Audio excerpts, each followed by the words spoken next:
So Winston and Richard, very warm welcome to Dubai, and also he's here, but Richard, warm welcome to Dubai, and it's a pleasure to see you all after 2 long years, I suppose.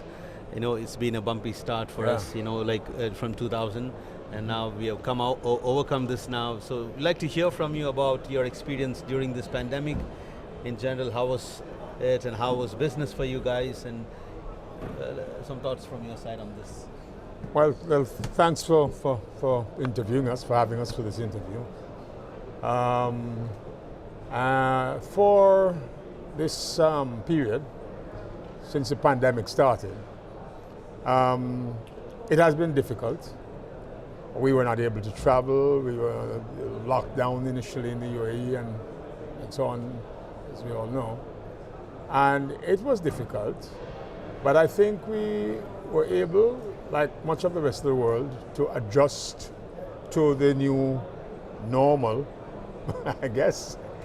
And so very quickly we all learned to use Zoom and so on. So we carried on. And quite honestly, the pandemic overall did not significantly affect our business in this region, right? Even though we couldn't travel, but it didn't significantly affect it. So we were able to adjust and we were able to carry on. All right. Richard, agree the same? Yeah, thank you. Yeah, I would sort of agree the same. As Winston says, we've all learnt to use Zoom and to use Teams very well. We're communicating in a different way. I have to say it's really nice to actually meet people face to face, though. I think it's now time that we do that, time that we get out, and time that we do all come together in events like these. I think they're very, very valuable and very, very useful. On a global basis, I think for us it's been fairly similar as well. We've seen some ups and downs in certain countries. There's been some interesting uses of the technology as we've been moving forward. So yeah, overall, actually sort of fairly reasonable, really. Thank you. Thanks. And if I may ask, during the pandemic, it seems the usage of packaging materials had gone up, and the consumption of packaging materials in not only in the packaging industry or the plastic, but in various other sectors as well, including pharmaceuticals and all. So what was the impact of your business in terms of the contribution of your product to the packaging industry in general? It might have increased, or what exactly is the impact? Well, I think the increases that we saw in the packaging industry for us was offset by certain other factors. Religious tourism, for example, in Saudi Arabia was reduced because of the pandemic. So there were increases in some areas and there were decreases in others. And so the overall impact of the pandemic on our business, as I said, was not significant. It wasn't. All right. Winston, I just want to ask you about your core business, which is your OXO biodegradable material that you supply. And it has been introduced, it's been used by some people in the region. And from where we left last year, a couple of years back, what advancements have you done to it to enhance your product and make it more, let's say, acceptable for clients to adopt to this technology? How do you see this particular technology grow? Because this is one of the strongest possible sustainable products, if I can address that way. Sustainability is the name of the game as we speak now in packaging. So everybody is going the sustainable way, and you were already here quite proactively a few years back. But how do you see this growth happening? Many people are looking at monomaterials or single polymers to recycle it and reuse it. That's one alternative way of being sustainable. But here you're talking biodegradability. And how is the market accepting this technology, and where do you see this going in the forward? We have been fighting an uphill battle, not just in this region, but I think worldwide, to get people to fully understand what this technology is all about. In recent years, the world has been talking about the circular economy. We'll talk about by 2050 there will be more plastic in the sea than fish, and so on and so on and so on. And there are a lot of people who believe that recycling is the answer to the plastic pollution problem. And we've got two simple comments on that particular outlook. One is that you cannot recycle what you can't collect. In order to recycle, then you have to collect it. You have to be able to collect it. The second thing is that the whole recycling idea is not new. It's been around for quite a long time. And in the developed world, where there's lots of recycling infrastructure and facilities. Take Western Europe, for example. Today, after, 40 years of this recycling project being in place, about 10% of the plastic waste is being recycled. Most of the rest of the world does not have these facilities, right? And are not as aware. People who are struggling to put the next meal on the table are not particularly concerned about plastic. They can't afford to be. So we're saying we have not, our technology, the oxo-biodegradable technology is not new. It's been around for 40 odd years. A lot of research and development and innovation has taken place over those 40 years. So in terms of enhancement and innovation, we've not done very much with it over the last 10 years. There's been no need. The work has been to convince the world at large that this is an insurance policy that should be put into plastic that may end up in the environment. If it ends up in the environment, the technology is designed to degrade the plastic so long as oxygen is present. That is the only prerequisite. Yes? If it doesn't end up in the environment and you can collect it and you manage it, then you can recycle it, you can take it to the landfill, it's your choice, you can manage it. Yes? So that's where the fight and the effort has been. And we are very happy to say that a lot of the big players in this industry that were initially against this technology, primarily in our opinion because they didn't understand it, right, are coming around. So there is reason for hope, right? And we think it's going to be okay. We believe that this is a technology that the world needs. We don't believe that there is any better way to address this plastic litter problem. The alternatives that are on offer are all inferior in terms of the environmental aspect and are all more expensive. Yeah, makes sense. But general perception, Winston, about your technology is that it is more suitable for the flexible packaging only. But I understand your technology can be equally usable effectively for the rigid plastic packaging as well. What's your take on that? The technology is designed to be used in polyethylene and polypropylene in any form. So whether it is flexible or it is rigid or it is something between, semi-rigid, right? So long as it's polyethylene or polypropylene. Then what about PET? Because that consumes a lot of the total packaging, if you say that. No, nobody has, up to now, so far as we know, a viable oxo-biodegradable PET additive. We have heard talk about competitors having such a product, but the time to biodegradation is not viable. You're talking about maybe 20, 30 years, which makes no sense really to us. We have we have developed a PET additive, but the degradation characteristics are not quite right, and the clarity, which is a very important factor in the PET material, we were not able to achieve it. So we're not going to put the thing to market until we have thought these things out. Makes sense.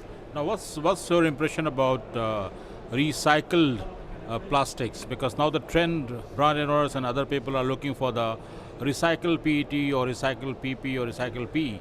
So is your technology equally effective for recycled material as well? Yes.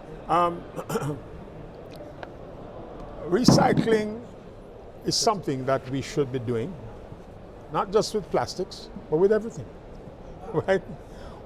We should be using less of everything, and we should be recycling more of everything, yes? So we have no quarrel at all with the recycling. We've got all the technical data to prove that the plastic product, the polyethylene or polypropylene product with our additive in it, can be recycled. In the UAE, large amounts of oxo-biodegradable plastics have been in use for the last 10, 12 years, and everybody's recycling. So when I hear people say, with this technology you can't recycle plastic, it's a joke. This country, every factory in town that is using the additive has been recycling for the last 10 years, right? So PET is a different issue. We don't have an additive for PET, but recycled PET, as you know, is almost as good as a virgin product. So that's wonderful. And that too should be recycled like everything else. What do you think is lacking, besides what has been achieved by you? As I see, you're the world's first ESMA and SASO compliant oxo-biodegradable technology as a technology. But why are we not, you just mentioned that for the past 12 years this country is using it, but around the region we don't see this particular technology being adopted and being used by many others. Pardon me if I'm wrong, but from what I understand, it could be better. So what is stopping this? Is there some gap between, can something be done to educate the right people to do this? So what is stopping this particular technology from not growing further?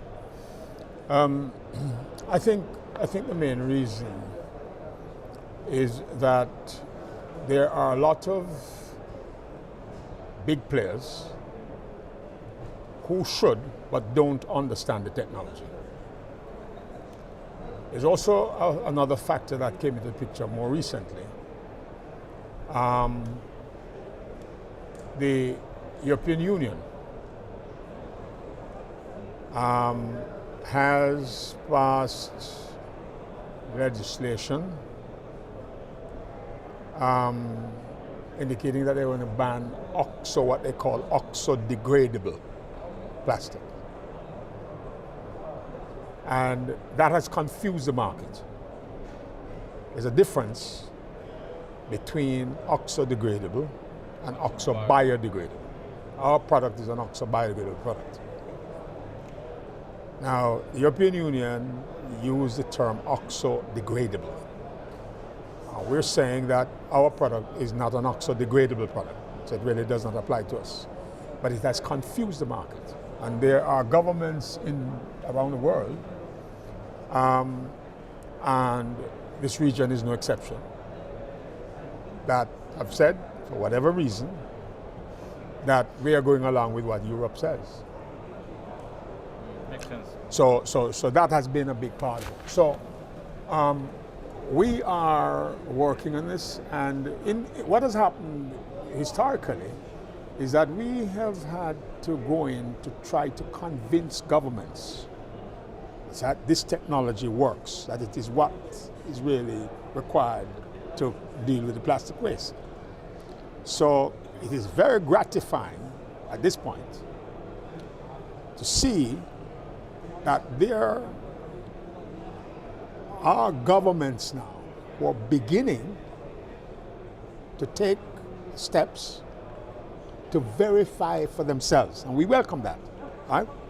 We present a test report in accordance with the ASTM 6954, which is the international standard for oxo-biodegradable plastics, and people look at it suspiciously.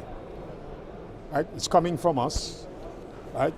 We are a private company, and some people are very suspicious. They feel that we have influenced the lab or we've done this. Now there are governments now who are conducting these ASTM 6954 tests themselves. Now we believe that this will be a big game changer, right?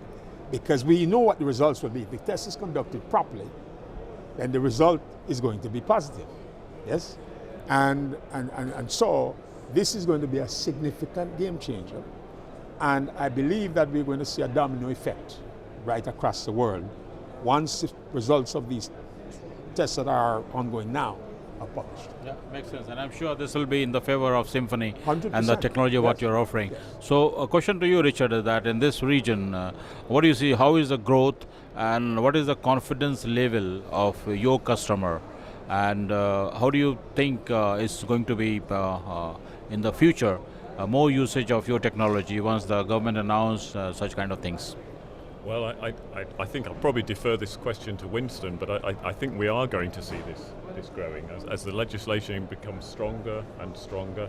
Winston already mentioned that we spent a lot of time over the last 10 years trying to prove the technology, not that it wasn't already proven, but just to have a lot of backup data. We've got so many independent reports saying that we achieve the biodegradation in aqueous matters, so seawater, this kind of thing as well. So it's not just something which if it escapes into the environment and just sits in the open environment, you're going to get biodegradation. You're going to get it even if it lays in the sea. If you go back years and this product had actually been applied to some of these plastics, we wouldn't actually be in the situation that I think we find ourselves in some areas today with any pollution. I think it would have been really good, but maybe Winston wants to comment on the growth in the region. I from the first day I got involved with this project, I felt that the world needs it. And really, I've been involved with it now for decades now. And with each passing day, I feel more and more that is the case. I said earlier on that recycling should be encouraged. But if you are at a point where in the developed world, less than 10% of the plastic waste is being recycled, you cannot sensibly offer recycling as the preferred solution to the problem. It doesn't make any sense, right? And if you are recycling 100%, if that percentage moves to 70%, 80%, there is some of your plastic that is going to escape collection, no matter what you do. The plastic that is killing the camels out in the street, in the desert, nobody is going to collect it. It is going to continue to kill the plastics unless you do something. And there's nothing wrong with plastic. Plastic is a miracle material. Yes? The problem with it is that its strength, which is an advantage when you're using it, becomes a disadvantage if you dispose of it irresponsibly, right? This is the only problem. Our technology addresses that problem. So you do need recycling, and you do need our technology side. There is no alternative. There's no environmental or economic alternative to our product. Now, just last question from me that I believe that today is the third day of ArabPlast. You might have got the wonderful response from the visitors. So what's your feedback and what's your feeling attending and then propagating your technologies to the various users? Thanks. Yeah, I would say we've had a very good take up. We've had a lot of meetings, a lot of people visiting us, a great deal of interest, and we're really looking forward to obviously driving our company forward, driving the technology forward, as we develop this into this region and other regions as well. Yeah, thank you. This exhibition is smaller, both in terms of its size and in terms of the traffic, than previous exhibitions. I think partly because of the coronavirus situation, and also because there are so many other things that are happening in the UAE at this time. But nevertheless, even though the traffic has been less, we've had, as Richard said, a lot of quality inquiries and visitors.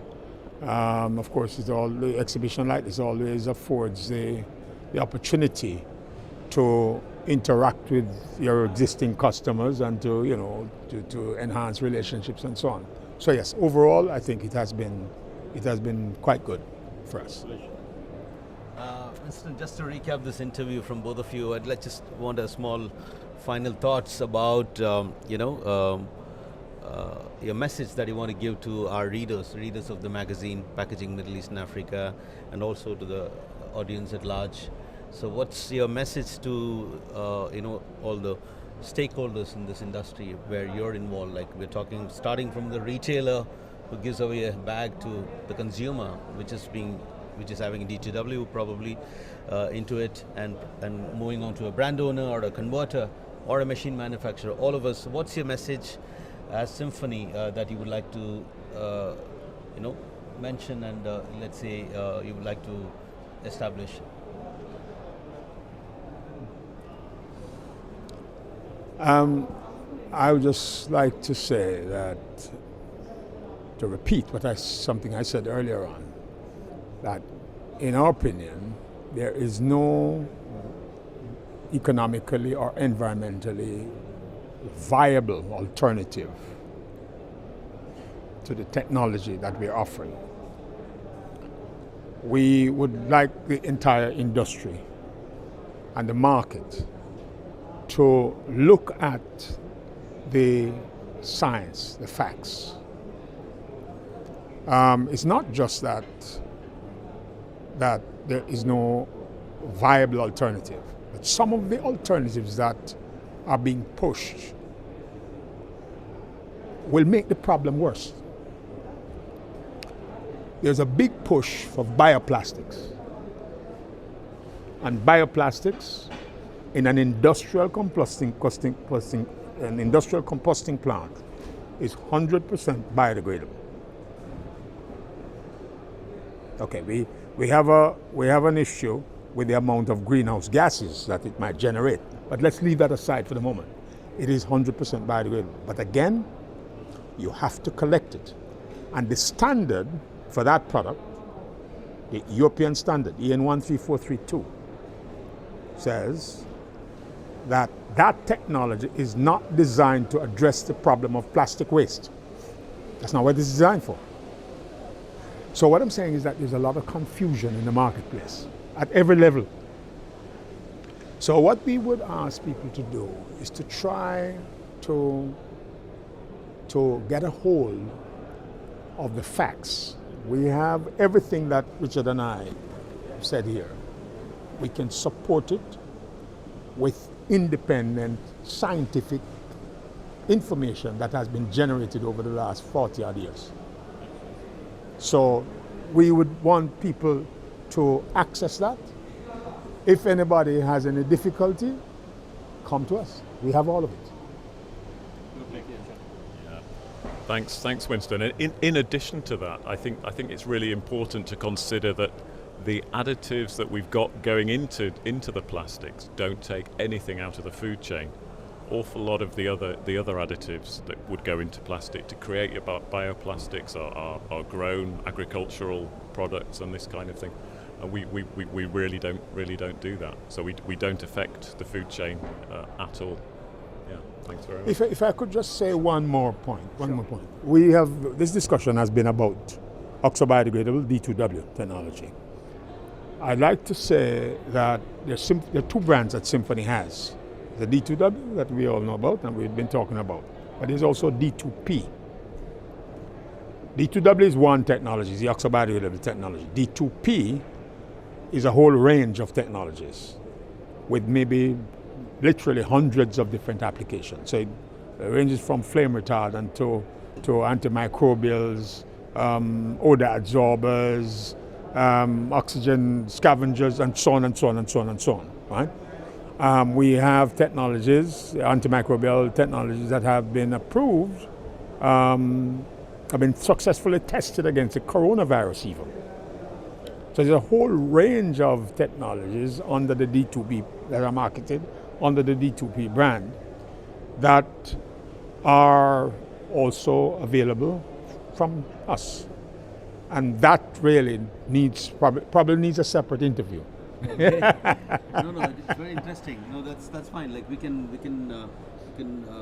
do a separate article on that, because this is an article in general we are covering about D2W, which was the major issue which we addressed. Yes. And as you said, it's more to do with food safety and protection of food and vegetables and fruits, as I see there. Yes. So moisture control, healthcare.